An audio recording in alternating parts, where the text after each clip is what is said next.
Good morning, good afternoon, or good evening. Whatever time you're watching, I thank you for stopping in and taking time out of your day to watch. Today, I'm going to be presenting on one of the most critical forces shaping the global economy, inflation.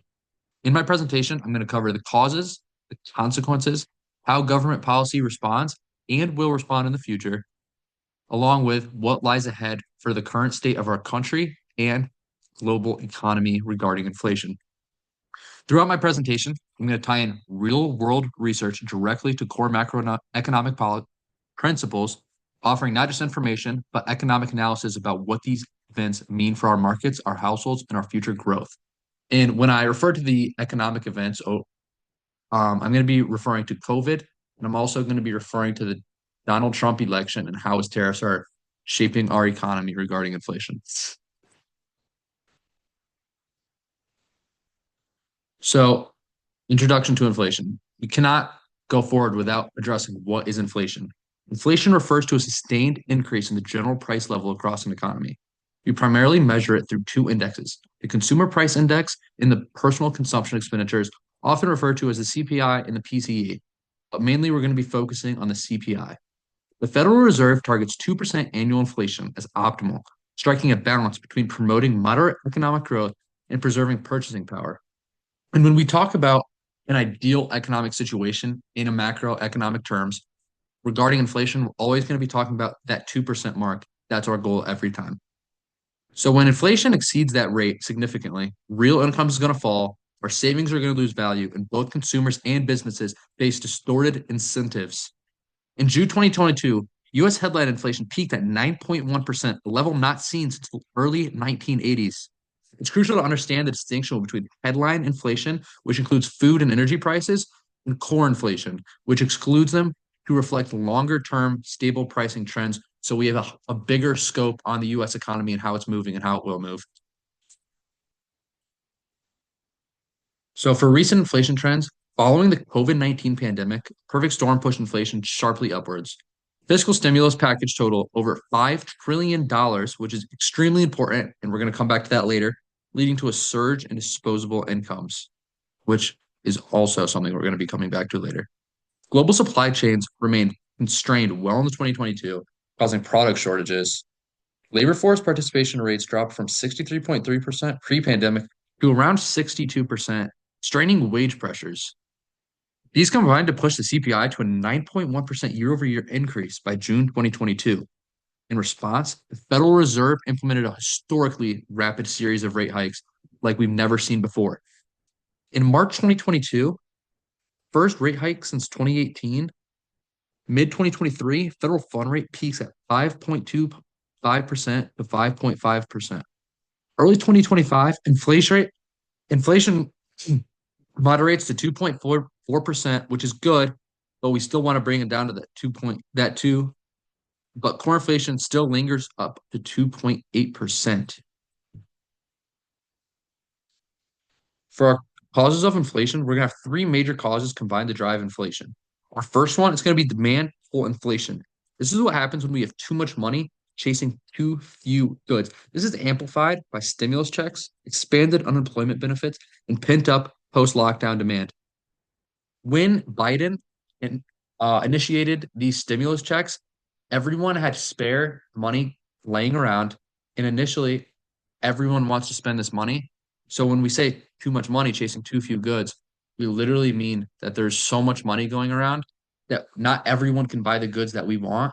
So naturally, the price is going to go up. Two, cost push inflation. Production costs are going to spike. Oil prices rose to over $120 per barrel in mid 2022, shifting higher wages. For example, wage growth in leisure and hospitality hit 15%. Additional factors include political actions like tariffs, creating artificial price floors, further driving inflation, which is something we're going to come back to as a very hot topic in 2025 under the Trump administration. We know he likes his tariffs, but we're going to see how that is going to inflect our inflation. Effects of inflation. Inflation's impact has been uneven across sectors. Households, wage growth around 5.9% in 2025, but real purchasing power is going to erode. Within housing, mortgage rates climbed nearly 8% by late 2024, adding over $700 on average to monthly median home payments, making it harder to afford a home. Within our savings, savers actually benefited. Online savings APYs are now over 5%. When we look at our investment sector, S&P 500 gained roughly 8.5% year to date in October 24, but concentrated among a few tech stocks. We saw this, some major players like Nvidia really saving almost, I guess you could say, saving the market. And sociologically, Americans increasingly attribute inflation, or sorry, Americans increasingly attribute inflation to corporate greed rather than economic fundamentals, which is an incredibly important topic when it comes to the inflation and the psychology of inflation and how that is going to play a role in our elections. So, Federal Reserve's response, right? Fed under Jerome Powell, who's our current Fed chair, pursued one of the fastest monetary tightening cycles in history, 11 rate hikes between March 2022 and July 2023, reaching 5.25% and 5.5%. And this quantitative tightening reduced the balance sheet by $100 billion. The goal was to lower aggregate demand and anchor inflation expectations. So far, the U.S. economy achieved a soft landing. Unemployment remains low at 3.9%, while inflation is still moderating. So, fiscal policy. The pandemic era fiscal policy contributed to excess aggregate demand through stimulus checks. Obviously, once again, we had too much money chasing too few goods. There was too many people running around cash that they had that they didn't have before that was meant to help them be able to afford living during the pandemic. However, they went out, they wanted their luxury goods, the new handbag, the new the new Nike shirt, whatever. So we saw direct stimulus checks, child tax credits, and business loans. Infrastructure spending further fueled demand in 2024. Proposed tariffs under Trump in 2025 are going to raise input costs, and we have seen that, shifting aggregate supply leftward and worsening inflation pressures. This is not going to be helpful for us. There's a lot of it's a hot topic right now. We all know that, but only time is really going to tell how badly or maybe well this will play out. So, inflation, the global and moral dimension. As I mentioned before, there is a psychological factor to inflation that we have to really think about, and it's more important than people might think because of the way it's going to play into our elections. Globally, inflation averaged 6.6% across OECD nations in 2023. And for those of you that don't understand what OECD means, it stands for Organization for Economic Cooperation and Development. And this is an economic group of countries that are the most well-developed economic countries in the world. Yet Americans express unusual anger. Harvard, a Harvard study shows 70% blame corporate greed on inflation. And although corporate greed might be one of the many factors tied into inflation, 70% of people blaming corporate greed for inflation is going to play a factor into our election when someone is going to try and cut down these big companies, our big banking companies, Goldman Sachs, JP Morgan. They're going to have much more backing from your average citizen than most people. And historically, similar patterns emerged during shortages in the 18th century England, the moral economy mindset. Behavioral economics teaches that perceived fairness matters deeply to public reactions during inflation. So, although we have inflation, and there is some people that can understand that inflation isn't directly tied to corporate greed or the greed of anyone, it is something that's extremely important to address because it can affect a political outcome very much.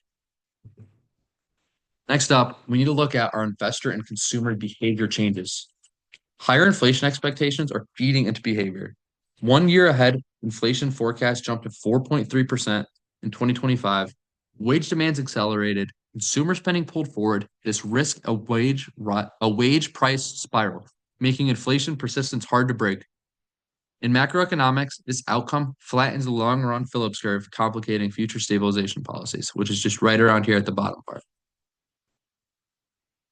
So, what does this mean for us?